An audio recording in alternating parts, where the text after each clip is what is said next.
Hey everyone, after a long wait and a lot of patience, EasyArmy is almost upon us, so I wanted to take some time to show you how it's different and some of the new and exciting ways that you can use the tool. First off, EasyArmy has been moved to the Mantic website, and it can be found at mantic.easyarmy.com. Eventually, we're going to introduce all kinds of other Mantic game systems and introduce them into the EasyArmy list builder, but for now, we have just Kings of War. So to get started building a list, all you have to do is click the logo here in the top right. EasyArmy will now have two different versions. The simplest and most straightforward is the free version, and that's the one that you already know and love. The free version will still allow you to build and save lists from all the factions just like it always has, so don't worry there. But I know I've personally always donated to Greg and EasyArmy, so now by doing so, you're going to get the opportunity to earn some added benefits. And they're going to be listed right here on this left-hand side. These are the early benefits as we've come up with to start. Two of the biggest ones, in my opinion, are access to the new units and rules as soon as they become available. So books like Clash of Kings and the Summer Campaign, they're going to be available right away to subscribing members. Then there are just some added convenience perks, such as customizing your army or sending the list straight to a tournament organizer. As new benefits are added, they'll go straight to the subscribing members, so they can take advantage right away too. It's a pretty simple method. All you need to do is $2 per month if you want to just try it out. This is a great way to do it. If you want to save some money, $20 a year isn't so bad. These are also in US dollars, so that would apply to any other currency that you have. Just do a simple conversion, and you can pay straight away from this subscribe button.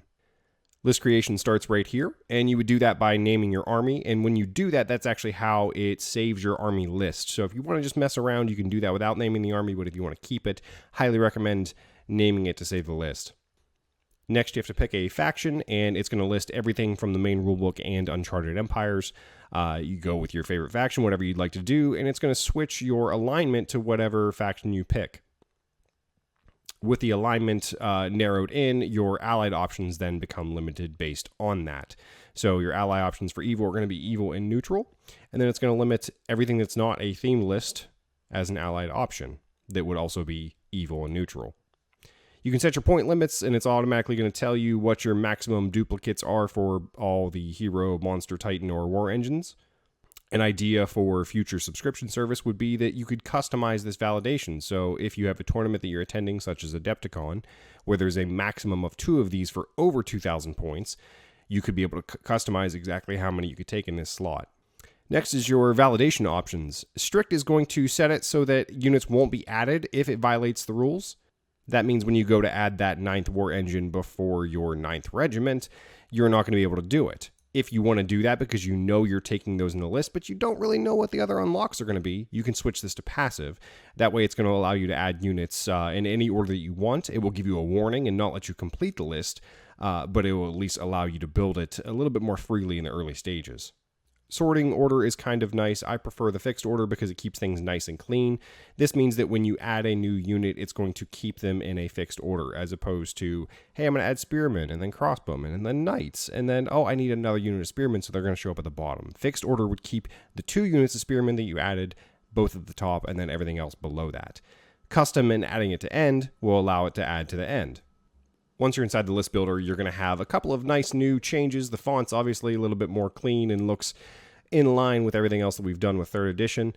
Also, each of the factions is going to have their own faction symbol specific up here in the list, which I think is kind of nice. I would also like to give the subscription users some custom artwork in the background, so it's not just this big blank white page.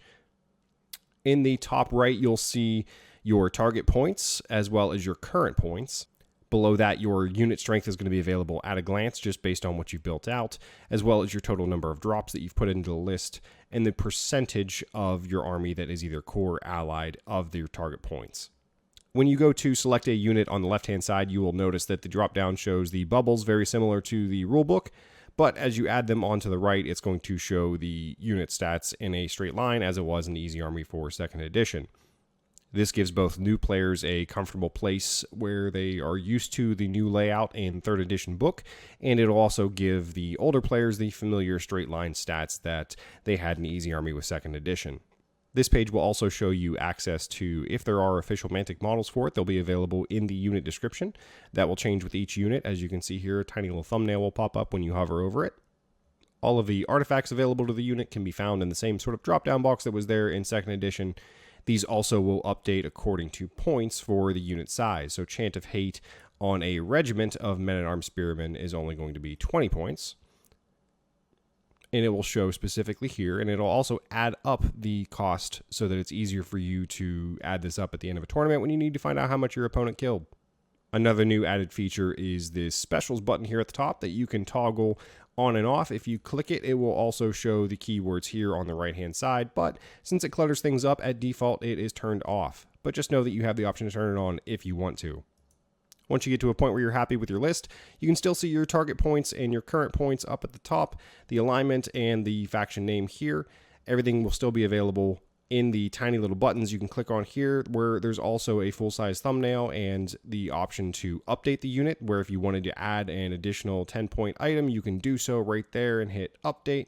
You could also copy it if you wanted the exact same thing multiple times.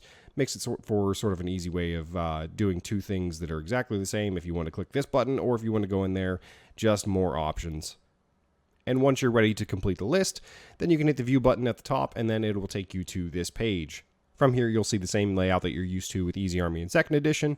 All of your units will be organized by category of infantry, cavalry, large infantry, titan, monster, etc. Down at the bottom again, you will also have the total unit strength, total core percentage, and total units. This is not a very good list. I literally just threw it together, so please don't try to copy it. And if you are a subscribing member, down at the bottom, you will have access to all of the special rules and spells. So these descriptions that are normally in the rulebook will be available to you as a subscribing member. For different output options, you've got the ability to turn this into a PDF. That way you can save it or print it at home. You can send it directly to a printer, email it, or send it directly to a tournament as well.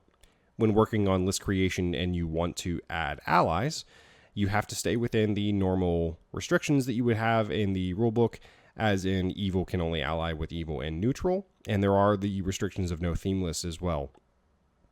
When you go through this process, it might be a better idea to change this to adding units custom to the end or passive validation, because when you do those changes, it's going to allow you to add specific units out of order. Starting with my regiment of impalers, and I know I want two different things that I can't unlock with just those, but I don't know what else I want to build out. I definitely want that Dragon Breath Flamer, and I definitely want a Summoner Crone. It will allow me to add both of those units. It will just give me a warning saying that it's not a legal build.